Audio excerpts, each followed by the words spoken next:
How's everyone doing? We are 9-4 or more. My name's Tyler. This is Brandon.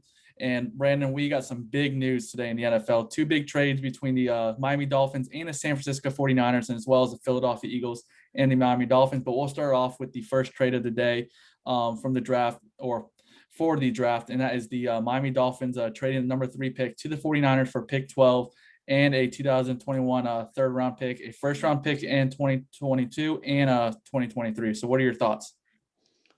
Miami's stacked. Yeah. That's all I can say. Miami is going to be good for the next 10 years.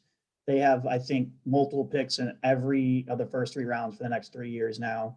They're still going to be we'll talk later about the Eagles trade. They're still in the top 6 now of this year's draft. Like, if Tua works out and Tua is at least even, I think, an above average quarterback, they're going to be in discussion for the AFC championship game, I think, almost every year. Like, their defense is good, their coaching staff is good. They get that. They're gonna get an offensive weapon this year with Tua. Like, they're gonna be the team for the next couple of years, in my opinion. They're gonna challenge the Chiefs for the top AFC team. I completely agree. I can see it, but it seems like it comes down to one common denominator, and that is, can Tua be that quarterback that they need? If he's not, then they are probably going to be looking elsewhere next year. I think this is a big year for Tua because, there are rumors of what if the Dolphins, what if Justin Fields lands at, their pick? Are they going to pick Justin Fields? But I think they're going to stick with Tua. But next year, if he doesn't pan out this year, they will probably draft a quarterback next year. They're gonna have enough picks to trade up. Like, that's the thing that's smart about them, is they're like, if Tua's not our guy, we're still gonna have picks next year. So it's not like they're going all in on Tua and they only have one pick late in the year next year. No, they're going to have multiple picks that they can move up, they can trade down. They're set. I think that was a genius move. And then you look for the 49ers side of things. It looks like Jimmy Garoppolo could potentially be on his way out. But for me, I think they're going to try to follow the Kansas City Chiefs way of things. They drafted Patrick Mahomes in 2017, but they still had Alex Smith. They started Alex Smith the whole year except for, I think, week 17, and Patrick Mahomes only played that one game. But they still went to the playoffs. And then the following year, they traded Alex Smith, and then they started Patrick Mahomes. I think that's going to be the same thing with the 49ers. They're going to keep Jimmy Garoppolo, but also draft a quarterback and let him sit for the first year. Yeah, and if they do that, I think they're drafting Trey Lance, because I think Lance is he may have more potential than Fields. I think they both have huge potential. Like, personally, I'm more of a Fields guy than a Lance guy, especially after Fields running a 4.41. Like, he's just as fast as Lance is, and he's, in my opinion, a better quarterback. But that's who I would pick, is Lance then at that, because then you have a year to sit. I think Fields is going to he's going to get drafted by a team. He's going to have to start day one, I feel like. But with Lance, if you give him time and you give him the Patrick Mahomes treatment and you get ready for the NFL, because he only played one game last year with North Dakota State, and he didn't do well in that game either. And so it's like, that's who I personally go with Fields, but I think they're going to go with Lance if they keep Jimmy G and there for one more year. I agree 100%, but some reporters say watch out for Mac Jones potentially going to that number 3 pick. I don't think it's going to happen, but that would be a shocker. But I think this draft for quarterbacks is probably one of the most stacked, and we've seen in years. I don't know since when. You're going to have potentially 4 quarterbacks go in the first 5 picks potentially. But let's go ahead and go on to the other trade, and that was with the Philadelphia Eagles and Miami Dolphins. Dolphins involved in both of these NFL draft trades. So the Eagles traded the 6th overall pick to the Dolphins for number 12 and a first-round pick next year, and they swapped some mid-round picks as well. What are your thoughts on that? Because I know you're a Jaguar fan, but you're also an Eagles fan as well. So what were you thinking when you first heard about the trade? I thought it was fantastic. There's some Eagles fans that I know that you can't make Eagles fans happy unless you win a Super Bowl. Like, it's either Super Bowl or bust every year. Every move is wrong until it works out. Then and there were geniuses the whole time. That is the one problem with Eagles fans. But I love the pick. I think the guy that they're going to get at 12 would be the guy that they're going to pick at 6. There are 7 guys that I think will fall, that could go from 6 to 12, and I think they would take any of them. You got Pitt, Slater, Surtain, Chase, Waddle, Parsons, Smith. Any of those guys, Eagles need, like, any of them. So I personally love it. And then they have a chance to get 3 first-round picks next year. Carson Wentz plays 75 games for the Colts, 75% of the snaps for the Colts. that's a first round pick, maybe a late round pick with the Colts, but I would take that. So I think it's a fantastic trade for the Eagles. And also, as I discussed earlier, I think it's a smart trade for Miami to move back up to 6. So that way they can get their guy that they think is going to make a difference for their Super Bowl contending team. I agree 100%. And then you look at the Eagles side of things as well. And like you said, some Eagles fans are upset, but look on the bright side. If Jalen Hurts does not work out, you have the draft capital and the ammo to go ahead and trade up next year to get your quarterback if you're not already picking in the top 5. Exactly. But then like the Dolphins, like, we talked earlier in this video that what if somehow they're at 6 and Justin Fields slides there? Are they going to take Justin Fields because they can't pass up an opportunity, someone like that? Or, they probably end up going for another weapon wide receiver, or even maybe go Pitts and then run that double tight end similar to how New England did back in the day.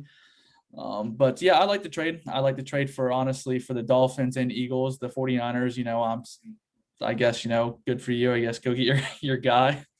When if it doesn't work out, man, they're easily the ones that they could be the easy loser out of today's trades. That if they don't get their guy with this pick, it's going to be a rebuild. Remember, if a GM likes a guy, they will give up anything to trade and get him. Just how the NFL works. Yeah.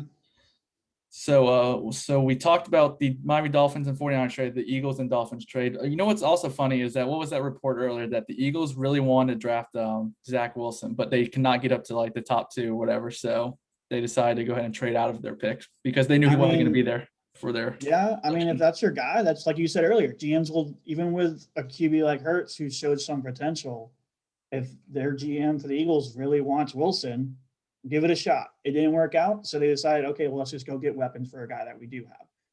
I think that's not a cause for concern for Hurts there in Philadelphia, because every team's going to try to get better no matter what it is. So you can't hurt them for trying, and they ended up saying, okay, let's just help our quarterback. So in the end, they did choose to have faith in their quarterback. Yeah.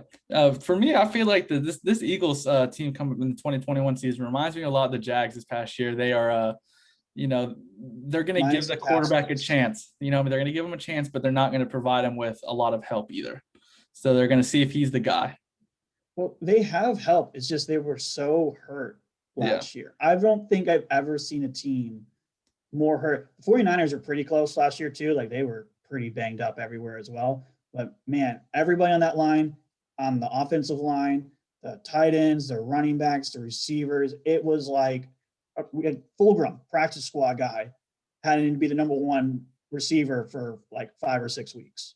Like that's how bad it was there. So they have weapons, but they don't have as many as they used to have for sure. Yeah. I think we both can agree if the Eagles did not draft a wide receiver early on, then Jalen Hurts should be pretty nervous about being the quarterback next year. Yeah, they don't have really tall guys either. Like their top receivers are below 6 feet. So I think they're hoping that Chase somehow falls to 12, but I think Chase is going to be in the top 10. So you still got Smith there, like you talked about earlier, who could potentially still be there.